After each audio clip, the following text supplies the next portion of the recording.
So we're on chapter 4.3, and we're going to be talking about Japan, Korea, and Southeast Asia. So when we talk about Japan, we're talking about the islands, I should say, off the coast of China here. And here we have Japan. Japan always looks like, shaped like this kind of weird dragon figure.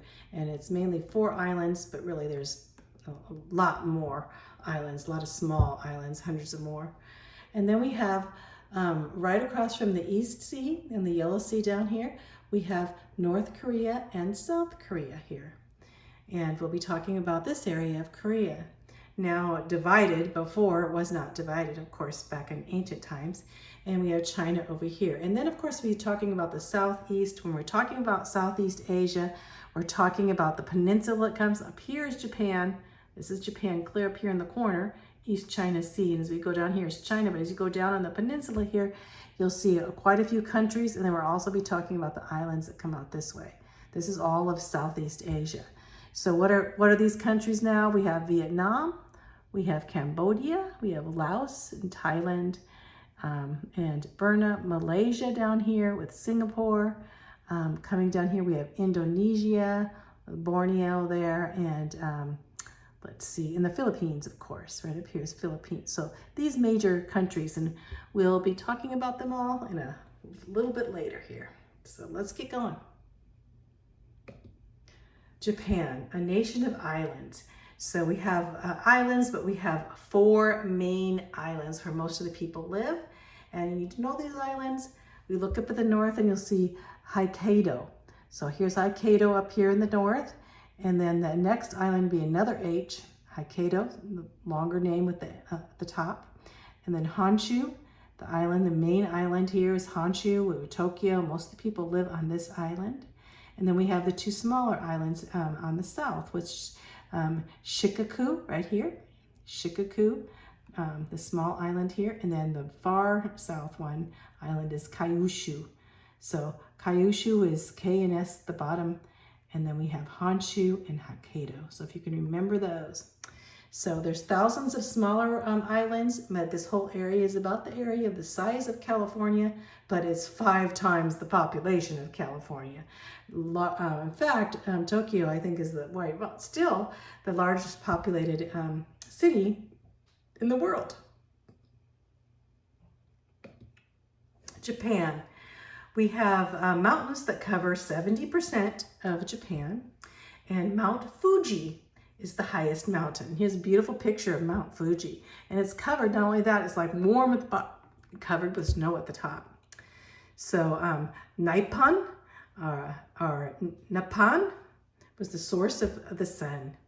And so Nippon being the source of the sun is what they used to call Japan, Nippon. It sounds kind of like Japan, doesn't it?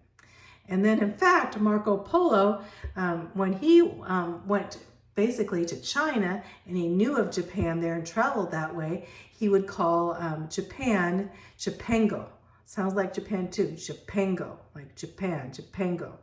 And basically being an industrious people, that's what they call now with Japan. So the source of the sun, Nippon, like Japan, and ever-present ocean is a seafaring people. So because the ocean is ever-present, they're surrounded by the ocean, they're going to basically have a fishing commerce. That means basically they get most of their income on fishing. The history of Japan. We look into the history of Japan and we see an ancient people coming from the north area to the big island of Honshu. And these people were called Anu. And so the Anus came, and here's a picture of the Anus. They don't really look like they're from Japan because they're kind of Russian mixed up here. And so then the dominant ethnic group that came to the islands from the northwestern Asia by the way of Korea and the Malay Peninsula and from China, all these different areas, we have a variety of different people coming, and as they are mixing together, so you have a variety of mixtures in Japan of the way people look and different type races.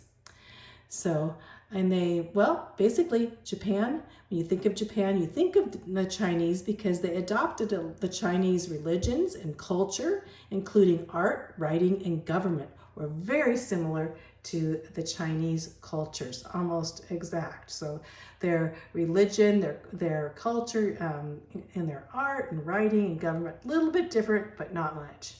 They also had the respect of the family traditions like they did in China. Japan's religion, well, we know when we talk about Buddhism, that Buddhism came into, started in India and went on to China and then into the Korean peninsula area there and then on into Japan. So Buddhism came in, we talked about Buddhism. Ancient Japan at this time also had an ancient religion. So when you talk about Japan, you're going to talk about Shinto. And this type of figure here represents the Shinto, but they also have these little statues because not only is Shinto a religion of nature, of worshiping nature, but it also is ancestor worship.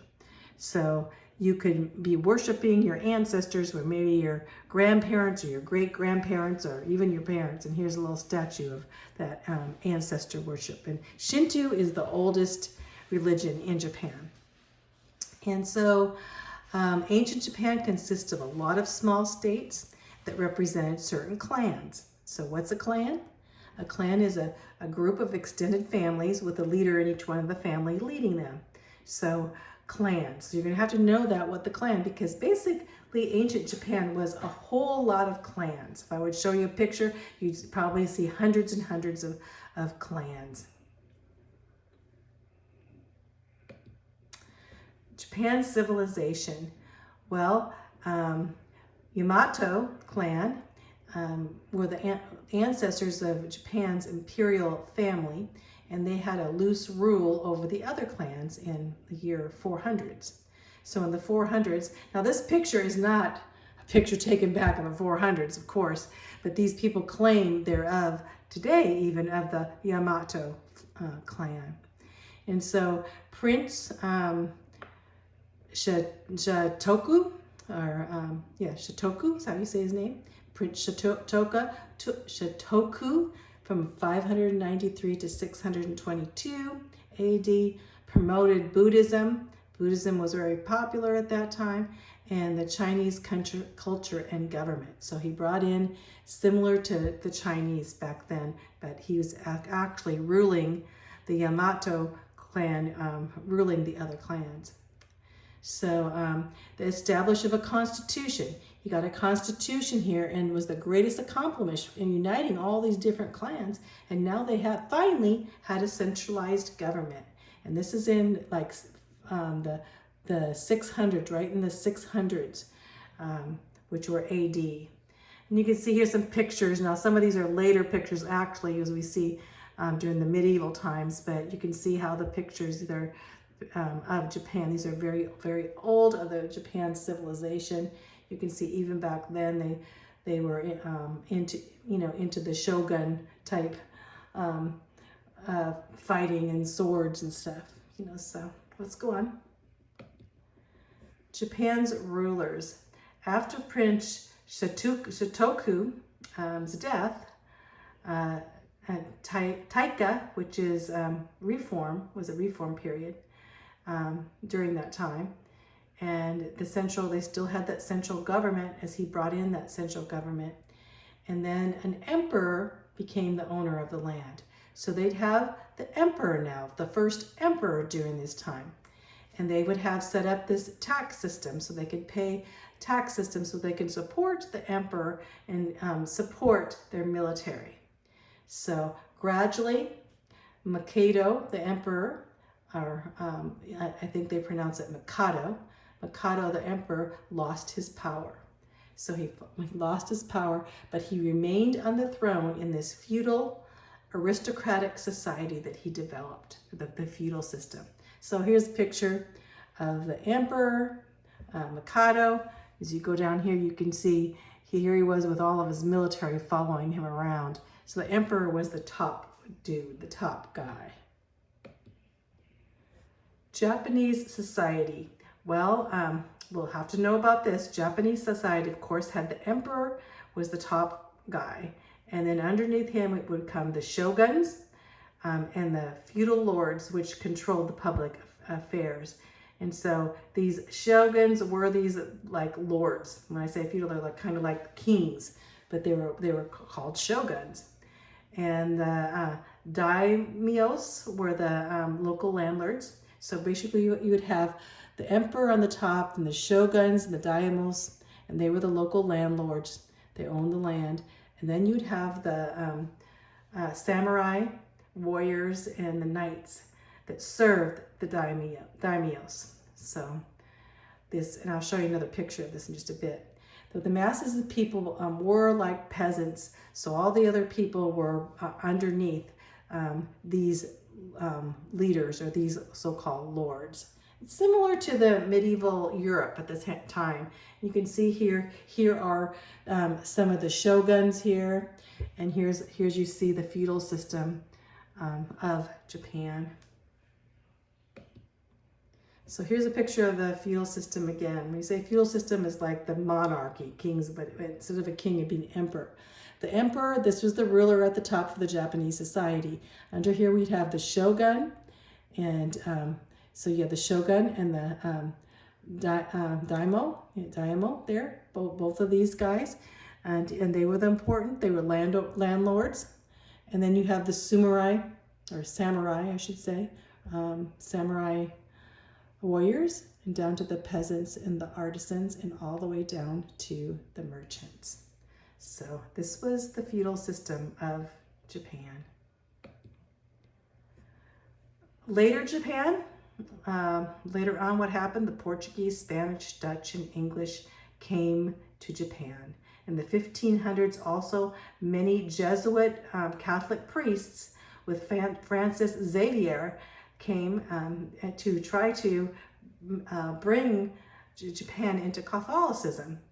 In 1630s, the Japanese became fearful of these priests that came, and they felt they were destroying their culture.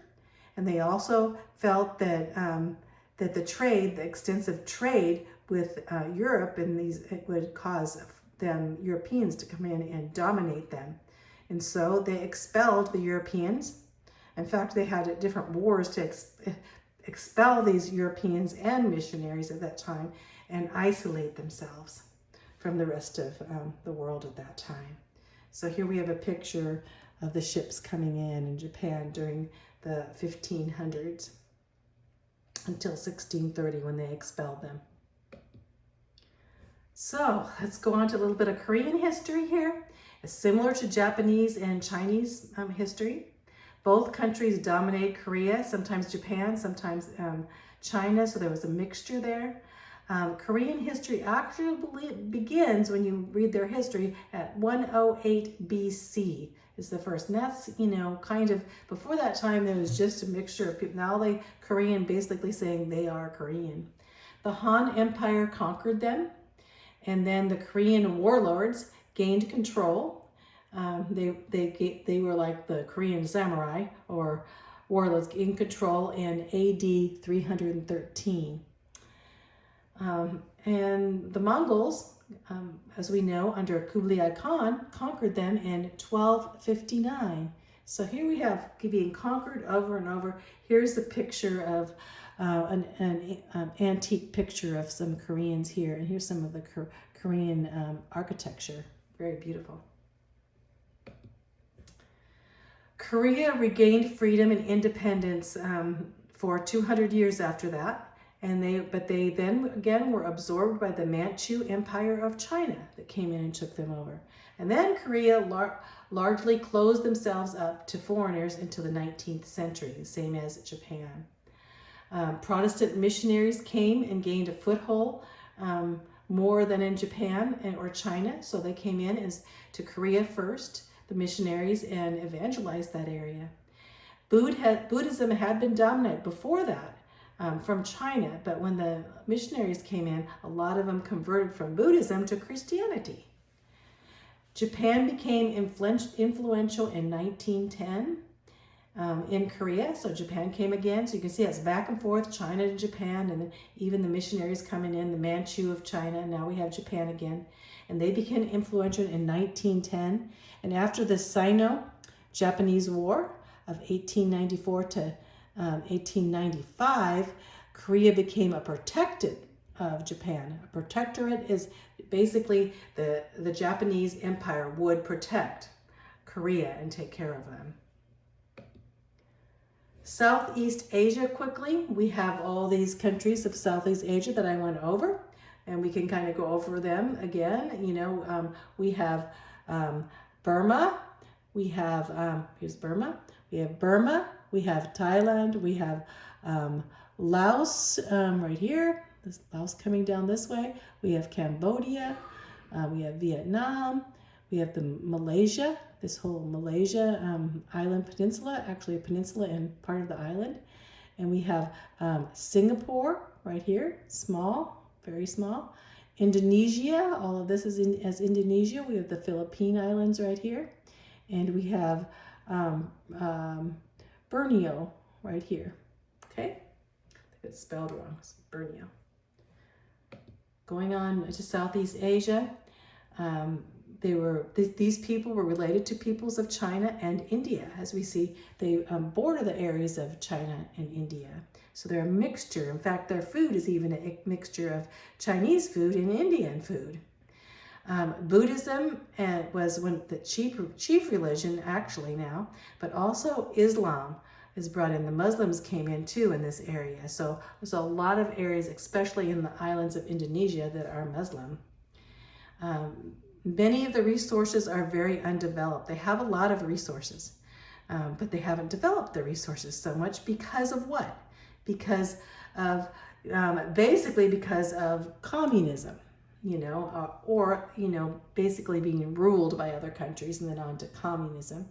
And communism is very prevalent even, well, now, of course, in Vietnam and in communism in Laos and Cambodia. It says North Vietnam and South Vietnam in this communist controlled map, but now we know all of Vietnam is controlled by communists. When communists took over, basically almost exterminated the South Vietnamese people. It's terrible, you know, just terrible time. And going on to Laos and Cambodia have gone in, back and forth into communism. And socialism in Myanmar and Indonesia depresses the economies of those countries, but only Malaysia and Singapore and the Philippines have freedom and better economic gains or better economic condition. So those, remember those, Malaysia, Singapore, and the Philippines. So otherwise, all of them have been controlled by socialism and communism. The history of Southeast Asia, little is really known to their ancient history in medieval times, but European explorers and traders and missionaries we know came in the 1500s till the 1800s actually. It says 1500s and 1800s, yes, during this time, but in between too. And here's some vibrant pictures of areas of Southeast Asia. This is Thailand. I've been and seen where they put all of their food and everything and haul them on these small little boats here. And here's a picture of the architecture and the people. The summary of Asia. Asia, basically, we've talked about it, that grand stage for world history. And the cradle of human civilization started in the Middle East. We know that. The rivers were very important where people settled, and we learned about the flooding in the Indus River Valley, Pakistan, Wang He, and in eastern China. Those areas were where ancient civilizations were. In recent centuries, these areas were plagued by all kinds of false religions and wars, as we found out. We know Buddhism and Hinduism and Islam all in these areas. But they were also blessed by the evangelism of the gospel too. Here's a picture of Asia from the sky. Pretty cool. Communism. After 1945, communism spread throughout. We talked about it a little bit. It spread in war-ravaged regions. Those that were kind of already ravaged by war, communism would come in and take over. And they were beaten back in South Korea, Malaysia, and Indonesia by communism. China and Indochina suffered betrayal and defeat with Mao Zedong's victory in 1949. So we see Mao, and he actually killed, I think it's over 50 million people to bring in communism. It's horrible, horrible. And then we, in 1975, and that was during when I was, a teenager, was the fall of Vietnam. And very sad thing is, we spent all those years in Vietnam to try to set South Vietnam free, and they end up falling. And the Cambodians and the Vietnamese were subject to terror and genocide. Genocide is basically destroying their peoples. They wanted everyone destroyed.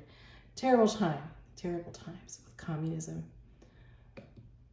The Pacific Rim nations are the nations that border the Pacific Ocean, and some of them have the free enterprise, but the future now remains, like we have Taiwan and South Korea. They're constant to be threatened by communism. And here we have the picture of trying to get rid of communism, and I think this is definitely the southeast there. And then here's a picture how beautiful it is in some of those areas that we've talked about. And so, well, I hope you learned a lot, about this whole area. And it's a big area to evangelize these days. It is true. They really need Jesus. And some of these areas are very still even worn torn, especially, when we think about China in itself and what's going on. And Japan, though, being kind of a U.S. protectorate still. So anyway, let's go on. We'll go on to the next nation in just a little bit.